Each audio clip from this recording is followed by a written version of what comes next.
नमस्ते दोस्तों, मैं प्रदीप आप सभी का फिर से स्वागत करता हूं आपके अपने YouTube channel Pradeep stock school में। दोस्तों, पिछला वीडियो ऑप्शन सेलिंग पे पार्ट 1 हमने दिया था। उसमें बताया था कि ऑप्शन सेलिंग होती क्या है, ऑप्शन सेलिंग में मार्जिन क्या लगता है। अब एक चीज़ निकल के ये और आ रही थी उसमें कि ऑप्शन सेलिंग में जो प्रॉफिट है वो हमारा लिमिटेड होता है, लेकिन जो लॉस है वो अनलिमिटेड होता है। अब उसको एक बार फिर से समझने की कोशिश करते, ऐसा क्यों। अब उदाहरण के लिए मान लिए कि एक कॉल ऑप्शन है ना। कॉल ऑप्शन की प्रीमियम यहाँ पे 400 रुपये है। अब कॉल ऑप्शन है, इसकी प्रीमियम है 400। अब जिसको मार्केट यहाँ पे लग रहा है बुलिश, तो वो उसको बाय करेगा, और जिसको मार्केट लग रहा है बियरिश, तो वो पुट बाय करने की जगह कॉल सेल कर रहा है। अब ये बियरिश जिसको लग रहा है वो उसको सेल करेगा, है ना। तो अब एक ऑप्शन का बायर हो गया, एक ऑप्शन का सेलर हो गया। अब जो ऑप्शन बाय कर रहा है वो प्रीमियम पे कर रहा है, और जो ऑप्शन सेल कर रहा है वो प्रीमियम रिसीव कर रहा है ना। अब यहाँ दो ट्रेडर है, एक ऑप्शन का बायर है, एक ऑप्शन का सेलर है। अब हमारे सामने दोनों है। तो अब देखिए, बायर ने कितने पे किए, 400 रुपये। तो ऑप्शन के बायर का जो रिस्क है वो कहाँ तक सीमित है, इस 400 रुपये तक। क्यों? क्योंकि उसके लिए, उसके पास खोने के लिए कुल मिला के क्या है, जो उसने प्रीमियम पे की है 400 रुपये, इसने 400 में खरीदा है। बहुत से बोधे क्या हो जाएगा, ये जीरो हो जाएगा। तो नुकसान कितना होगा टोटल, 400 का। जीरो से नीचे तो नहीं जाएगा, माइनस में तो नहीं होगा ना। तो ऑप्शन बायर का नुकसान फिक्स हो गया 400 पे, लेकिन ऊपर में कहां तक जा सकता है, अगर मार्केट बढ़ता ही रहा तो 400 से 500, 600, 700, 800, 900, 1000, 1500, इतना भी ये जा सकता है। तो ऑप्शन बायर का तो हो गया भैया लिमिटेड लॉस और अनलिमिटेड प्रॉफिट। अब हम बात करते हैं यहाँ पे सेलर की। अब बायर का काम आपको समझ में आ गया होगा। अब सेलर ने क्या किया था, सेल, उसको प्रीमियम मिली थी, रिसीव हुई थी कितने रुपए, 400 रुपये, क्योंकि बायर ने 400 में खरीदा था, किससे, सेलर से। तो 400 रुपये यहाँ पे रिसीव हुए थे। अब ये रिसीव हुए, अभी पोजीशन ओपन है, स्क्वायर अप नहीं है, अभी इसने पोजीशन के इसको 400 रुपये क्रेडिट तो हो जाएंगे। ये 400, इसने एक ऑप्शन बेचा है, 400 रुपये क्रेडिट। लेकिन अब असली गेम सेलर के लिए यहाँ से शुरू होता है कि भैया मार्केट में अगर उसको प्रॉफिट होगा तो कहाँ होगा, क्योंकि ये मैंने क्या कहा, ये जीरो तक जा सकता है, जीरो से नीचे तो नहीं जाएगा ना। तो अब इसको पोजीशन स्क्वायर अप करने के लिए क्या करना पड़ेगा, ये सेल तो कर दिया, इसको बाय करना पड़ेगा। इसको प्रॉफिट कब होगा, जब ये प्रीमियम नीचे जाएगी। तो जीरो से नीचे तो जा नहीं सकती ना। तो 400 से समझ लो जीरो भी हो गई, तो इसका प्रॉफिट कितना होगा कि 400 में बेचा था, जीरो में या फिर 1 रुपये में खरीद लिया, तो 400 रुपये या 399 रुपये में, है ना। जीरो में पोजीशन स्क्वायर ऑफ हो गई या एक में पोजीशन स्क्वायर ऑफ हो गई, 400 रुपये इसका मैक्सिमम प्रॉफिट हो सकता है। लेकिन पोजीशन उल्टी पड़ गई, जैसा कि मैंने कहा कि अगर बायर ने बाय किया तो ऊपर जा सकता है ना। तो 400 से 500, 600, 700, 800, 900, 1000, 1500, 2000, 2500, 3000, कहीं भी जा सकता है ना ऊपर। तो इसीलिए जो सेलर का जो लॉस है वो रहता है अनलिमिटेड, और प्रॉफिट होता है प्रीमियम जो रिसीव हुई है उस तक लिमिटेड। तो अब भैया ये ऑप्शन सेलिंग का काम तो बड़ा रिस्की हो गया, क्योंकि यहाँ पर हमको क्या है, यहाँ पे हमको अनलिमिटेड लॉस है। तो फिर ऑप्शन सेलिंग की तरफ लोग ज़्यादा क्यों जाते हैं, और ऐसा क्यों बोलते हैं कि ऑप्शन सेलिंग करना ज़्यादा फायदेमंद होता है। तो आइए उस सिनारियो पर भी हम बात करते हैं कि ऑप्शन सेलिंग में ऐसा क्या बेनिफिट है कि लोग उसकी तरफ जाते हैं। तो अब देखिए, मार्केट का मूवमेंट किस तरीके से हो सकता है, या तो अपसाइड जाएगा, या फिर डाउन साइड जाएगा, या फिर कुछ भी नहीं होगा, कंसोलिडेशन, मतलब एक ही जगह बैठा है, कोई मूवमेंट नहीं है। अब हम कोई भी ऑप्शन खरीदते या बेचते हैं तो हम एक व्यू बनाते हैं मार्केट का, कि अगर मुझे तेज लग रहा है, अपसाइड लग रहा है, तो मैं कॉल खरीदूंगा, बाय करूंगा। डाउन साइड लग रहा है तो पुट खरीदूंगा, या फिर यहाँ पर मैं अपसाइड लग रहा है तो मैं पुट भी सेल कर सकता हूँ, डाउन साइड लग रहा है तो कॉल भी सेल कर सकता हूँ। ये पोजीशन बेसिकली हम बनाते हैं। लेकिन अब मुझे बताइए यदि कंसोलिडेट हुआ तो क्या होगा। अब कंसोलिडेट होने पे कॉल खरीदोगे या पुट खरीदोगे, आपकी दोनों की प्रीमियम क्या हो जाएगी, गलेगी, टाइम डीके हो जाएगी। तो टाइम डीके का जो गेम है, ऑप्शन का जब मार्केट का जब मूवमेंट नहीं आएगा तो टाइम डीके होती है वहां पर, मतलब कि टाइम की कीमत घटती चली जाती है, टाइम वैल्यू जो होती है ना वो घटती चली जाती है। ऑप्शन का एक पार्ट मैंने आपको पिछले वीडियो में बताया था कि ऑप्शन की प्रीमियम दो चीज़ों से मिलकर बनी होती है, एक इंट्रिंसिक वैल्यू, एक एक्सट्रिंसिक वैल्यू।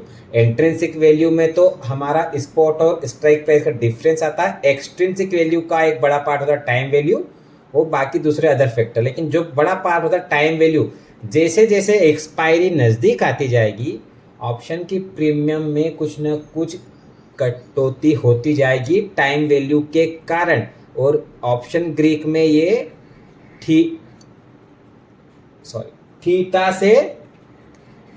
थीटा से इसको डिनोट करते हैं। तो वो ऑप्शन ग्रीक के बारे में हम आने वाले वीडियो में समझेंगे। पहले बात करते हैं कि अभी ऑप्शन सेलिंग में क्यों लोग ज़्यादा जाते हैं। तो टाइम वैल्यू घटती है कहाँ, अगर मार्केट में मूवमेंट नहीं आया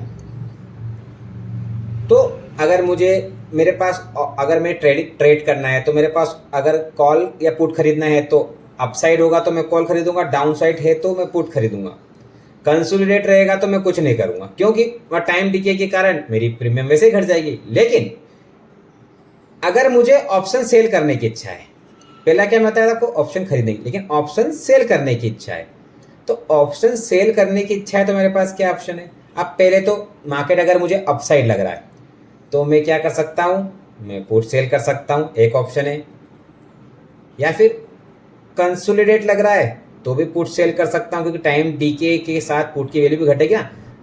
तो सेलिंग करते वक्त मेरे पास दो चॉइस लेने के ऑप्शंस रहते हैं, जैसे कि अपसाइड लग रहा है तो पुट सेल कर दूं, कंसोलिडेट लग रहा है तो पुट सेल कर दूं। लेकिन अगर बाइंग साइड बैठना है तो मेरे पास ऑप्शन एक ही है, या तो अपसाइड लग रहा है तो कॉल खरीदूं या डाउन साइड लग रहा है तो पुट खरीदूं। लेकिन सेलिंग करते वक्त मेरे पास दो ऑप्शन खुल जाते हैं, या तो एक तरफ मूवमेंट करेगा या मूवमेंट नहीं करेगा। अब जिस तरफ मूवमेंट करेगा उसके अपोजिट में बैठ सकता हूं, कॉल पुट सेल कर सकता हूं, और कंसोलिडेट होगा तो भी मुझे टाइम डीके का फायदा मिल जाएगा। तो सबसे बड़ा जो रीजन होता है ऑप्शन सेलिंग में ट्रेडर्स के आने का वो यही होता है कि उनके पास दो चॉइस रहती है कि या तो उनको मार्केट लग रहा है कि एक तरफा, जैसे समझो अपसाइड चले जाएगा तो अपसाइड जाएगा और उन्होंने पुट सेल किया है तो अपसाइड गया और पुट सेल किया है तो बेनिफिट मिल जाएगा क्योंकि अपसाइड जाने का पुट की वैल्यू क्या गिरेगी। दूसरा कंसोलिडेट होगा तो भी पुट की वैल्यू गिरेगी टाइम वैल्यू के कारण, यहाँ टाइम वैल्यू के कारण गिरेगी और अपसाइड जाने पर उसकी इंट्रिंसिक वैल्यू के कारण गिरेगी। तो दो ऑप्शन रहते हैं ऑप्शन सेलर के पास मार्केट में पैसा अर्न करने के लिए। जो ऑप्शन का बायर होता है उसके पास तो एक ही ऑप्शन है कि अपसाइड है तो कॉल खरीदो या फिर डाउन साइड है तो पुट खरीदो। कंसोलिडेशन में तो मार्केट में बैठ नहीं सकता, और हम यह नहीं बोल सकते हैं कि मार्केट में मूवमेंट रेगुलर आएगा, कंसोलिडेशन भी आ सकता है। इसलिए एक ऑप्शन सेलिंग की साइड आज की तारीख में अधिकतर लोगों का रुझान रहता है। मैंने आपको बताया था कि ऑप्शन सेलिंग में मार्जिन ज़्यादा लगता है, इसलिए बड़े ट्रेडर्स ही अधिकतर इसमें बैठते हैं। छोटे ट्रेडर्स ऑप्शन बाइंग में बैठते हैं और टाइम डीके और कंसोलिडेशन के कारण काफ़ी नुकसान खाते हैं। 10 में से 9 ट्रेडर आज की तारीख में ऑप्शन में नुकसान खा रहे हैं। इसका वीडियो भी मैंने पिछली बार बनाया था। तो ऑप्शन सेलिंग का एक बेनिफिट ये मैंने आपको बताया। मैं ये नहीं कहता कि ऑप्शन सेलिंग सभी के लिए सही है, ऑप्शन सेलिंग में बेनिफिट हो सकता है, लेकिन वो यदि हम सही समय पर चीज़ें करें तो, सही समय पे ट्रेड करें तो। जैसे कंसोलिडेशन के टाइम, या मुझे एक अपसाइड लग रहा है तो मैं पुट सेल करूं, या फिर डाउन साइड लग रहा है तो कॉल सेल करूं, और कंसोलिडेट हो रहा है तो वहाँ मैं कुछ भी कर सकता हूँ, टाइम डीके का बेनिफिट मुझे मिलेगा। अब ये बात हो गई कि हमें ऑप्शन सेलिंग में कहाँ बेनिफिट मिल सकते हैं। अब अगर मैं बात करूं कि ऑप्शन सेलिंग के और बेनिफिट क्या हो सकते हैं, तो दोस्तों ऑप्शन सेलिंग का बेनिफिट हम ले सकते हैं हेजिंग के तौर पर भी। अब हेजिंग के तौर पर कैसे, कि यदि मेरे पास कोई शेयर है जिसको मैंने बाय करके रखा हुआ है, या फिर कोई फ्यूचर है पर्टिकुलर स्टॉक का जो मैंने बाय कर रखा है, तो इसके अपोजिट में ऑप्शन सेल करके हेज भी कर सकता हूँ। अब लाइक मैंने बाय कर रखा है, तो अगर मार्केट नीचे गया तो मैं यहाँ पे कॉल सेल भी कर सकता हूँ। फ्यूचर अगर खरीद रखा है तो यहाँ भी मैं कॉल सेल कर सकता हूँ। एक ये हेजिंग का बेनिफिट हो गया, अगर यहाँ से बेनिफिट हुआ तो यहाँ से ले लूँगा, नहीं तो यहाँ मेरे पोजीशन हेज रहेगी। दूसरा, मैं ऑप्शन स्ट्रेटजीज में काम कर सकता हूँ। ऑप्शन स्ट्रेटजीज बहुत सारी होती है, इस पर पूरा वीडियो में बनाने वाला हूँ आने वाले समय में। तो ऑप्शन स्ट्रेटजी में भी मैं काम कर सकता हूँ, एक कॉल सेल करके, एक पुट सेल करके, या जो भी डिफरेंट स्ट्रेटजीज होती है, बटरफ्लाई, स्प्रेड, स्ट्रेंगल, स्ट्रेडल, उन सभी में काम कर सकता हूँ। ऑप्शन स्ट्रेटजीज पे मैं आने वाले समय में पूरा वीडियो बनाऊंगा, तो वहाँ पे आपको पूरा वो क्लियर समझ में आ जाएगा। फिलहाल मैं बेसिक आपको बता रहा हूँ कि ऑप्शन सेलिंग के बेनिफिट हम यहाँ से ले सकते हैं। तो कुल मिला के ऑप्शन सेलिंग एक उपयोगी चीज़ हो सकती है यदि हम उसको सही तरीके से यूज़ करें तो डेफिनेटली ऑप्शन सेलिंग से बेनिफिट उठा सकते हैं। लेकिन ज़रूरत है समझदारी की, वहाँ पर भी स्टॉप लॉस रखने की ज़रूरत है, क्योंकि मैंने आपको बता दिया ऑप्शन सेलिंग में जो लॉस होता है वो होता है अनलिमिटेड। तो एक प्रॉपर लेवल निकाल के कि इसके ऊपर मार्केट जाएगा नहीं या इसके नीचे जाएगा नहीं, वहीं हम ये ट्रेड करें, ऑप्शन सेलिंग का बेनिफिट मिलेगा कंसोलिडेशन में हमको, और हमारा मार्केट का मूवमेंट जो हम सोच रहे उधर अगर गया तो वहाँ से भी बेनिफिट मिलेगा। तो दोस्तों ये थी ऑप्शन सेलिंग नॉर्मल। और भी आपके अगर दिमाग में माइंड में कोई क्वेश्चन निकल के आ रहे हैं ऑप्शन सेलिंग को लेके, तो आप ज़रूर मुझसे शेयर कीजिए, उसको हम आगे और एक्सप्लोर करेंगे और उसको समझने की कोशिश करेंगे कि हम मार्केट में उसमें और क्या कर सकते हैं। और भी वीडियोस आने वाले समय में इस टॉपिक पे आते रहेंगे, और नए टॉपिक भी मैं लेकर के आता रहूँगा। चैनल सब्सक्राइब नहीं किया है तो चैनल को सब्सक्राइब कर ले, ताकि आपको हर चीज़ का बेनिफिट मिले। अभी मैं रिसेंटली टेक्निकल एनालिसिस पे भी वीडियोस बनाने जा रहा हूँ, बिल्कुल बेसिक से, बेसिक कंसेप्ट से, बिल्कुल बेस से, जिसको कुछ नहीं आता कैंडल के बारे में, टेक्निकल एनालिसिस के बारे में, उसको भी वो समझ में आ जाएगा। तो वो वीडियोस में लेकर के आने वाला हूँ। आप बिल्कुल चैनल को सब्सक्राइब करके रखिए, ताकि आपको फटाफट वो वीडियो मिल जाए और आप टेक्निकल एनालिसिस के बारे में इजीली समझ पाएँ। अभी के लिए मुझे आप सभी आज्ञा दीजिए। आप सभी का दिन शुभ हो। Happy trading. Thank you very much. जय हिंद।